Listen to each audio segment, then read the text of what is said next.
We economic hitmen really have been the ones responsible for creating this first truly global empire. And we work many different ways.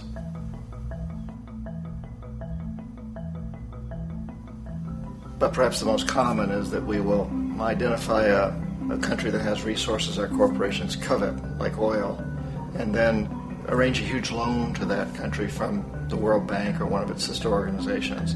But the money never actually goes to the country. Instead, it goes to our big corporations to build infrastructure projects in that country, power plants, industrial parks, ports, things that benefit a few rich people in that country, in addition to our corporations, but really don't help the majority of the people at all. However, those people, the whole country is left holding a huge debt.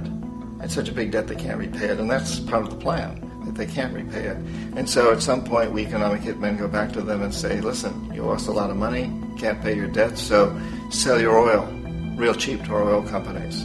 Allow us to build a military base in your country, or send troops in support of ours to someplace in the world like Iraq, or vote with us on the next UN vote, to have their electric utility company privatized and their water and sewage system privatized and sold to U.S. corporations or other multinational corporations. So there was that whole mushrooming thing, and it's so typical of the way the IMF and the World Bank work, that you put a country in debt, and it's such a big debt it can't pay it, and then you offer to refinance that debt and pay even more interest.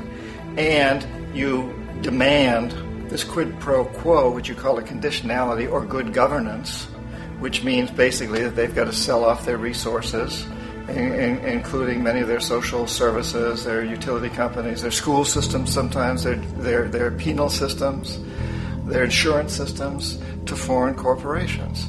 So it's a double, triple, quadruple whammy.